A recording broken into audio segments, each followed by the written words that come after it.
एक कुएं के अंदर इतने सारे मेंढक थे, इतने सारे मेंढक थे। मेंढक उछलते फिर गिर जाते, फिर उछलते फिर गिर जाते, फिर उछलते फिर गिर जाते। सारे मेंढकों ने प्रयास किया उछल उछल कर आगे बढ़ने का। उसी में एक मेंढक था, वो ऊपर चढ़ गया, बिल्कुल ऊपर पहुंच गया। तो बाकी के मेंढकों ने विचार करा कि आखिर ये ऊपर पहुंच कैसे गया। तो उस मेंढक से इंटरव्यू करा गया। बहुत सारे लोग आए, मेंढक से पूछा गया कि भाई तेरे साथ के सारे मेंढक बहुत प्रैक्टिस कर रहे थे, ऊपर नहीं पहुंच पाए, तू इतना ऊपर कैसे पहुंच गया। उस मेंढक ने कुछ नहीं बोला। तब उसके पड़ोसी ने बोला ये तो बहरा है, सुनता ही नहीं है, इसीलिए ऊपर पहुंच गया। क्योंकि जिसने अपने कानों को बंद कर लिया, दुनिया के लोग तो ताना देंगे, गाली देंगे, अपशब्द कहेंगे, टांग खींचेंगे, आड़ा टेढ़ा बोलेंगे। अगर आप बहरे बनकर बढ़ते चले जाओगे तो अपनी मंजिल तक पहुंच जाओगे। तो मेंढक ने इंटरव्यू में किसी ने कहा ये तो बहरा था। बुरा वक्त भगवान क्यों देता है? उसको क्या पड़ी जो तुम्हारे लिए बुरा सोचेगा? पर बुरा वक्त देने का उसका सुखपूर्ण जीवन में बुरा वक्त, बुरा समय, थोड़ा सा दुख की घड़ी भगवान इसलिए देता है कि अपनों में छुपे हुए गैरों को और गैरों में छुपे हुए अपनों का परिचय भगवान करा देता है। भगवान कराता है कि घड़ी आती है, कोई पराया भी अगर आपको सपोर्ट कर देता है, कोई आपको पराया भी आकर सहयोग दे देता है ना, तो आपको उसमें लगता है कि बताओ इससे तो मैंने सोचा नहीं था और इसने मेरा साथ दे दिया।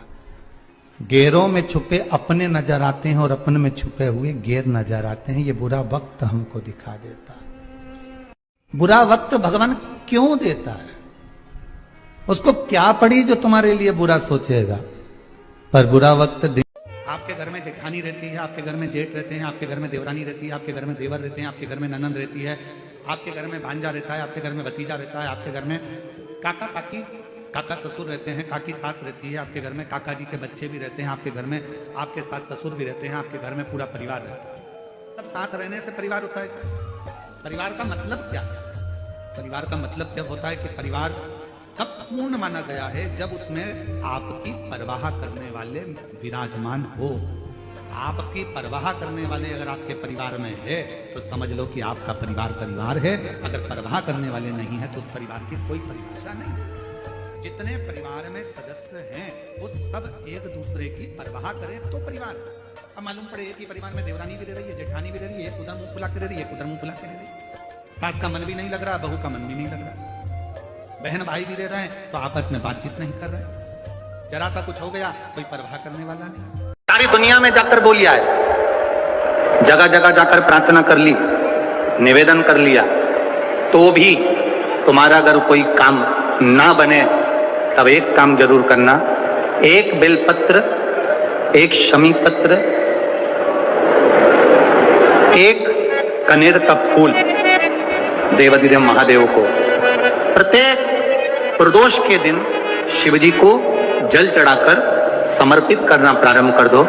2 या 3 प्रदोष निकलेगी, मेरा देवाधिदेव महादेव तुम्हारी झोली खुशी। सारी दुनिया में जाकर बोल आए, जगह जगह जाकर प्रार्थना कर ली, निवेदन कर लिया, तो भी शरीर में कष्ट है, मंदिर नहीं जाऊंगी, थोड़ा सा तकलीफ है, आज भगवान को जल चढ़ाने नहीं जाऊंगी। और शिव पुराण क्या कर रही है?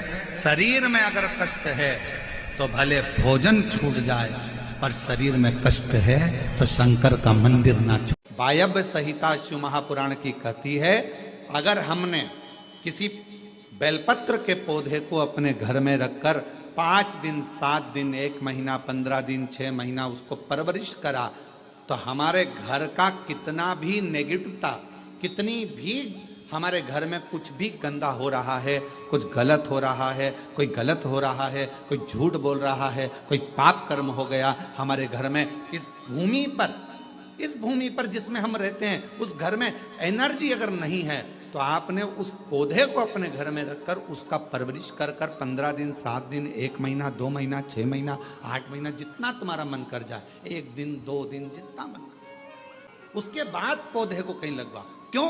वो हमारे घर का पूरा गलत जो भी विचार होंगे, गलत सोच, गलत विचार, गलत ऊर्जा, वो पौधा ग्रहण कर लेता है। बेलपत्र का पौधा अपने अंदर उतार लेता है।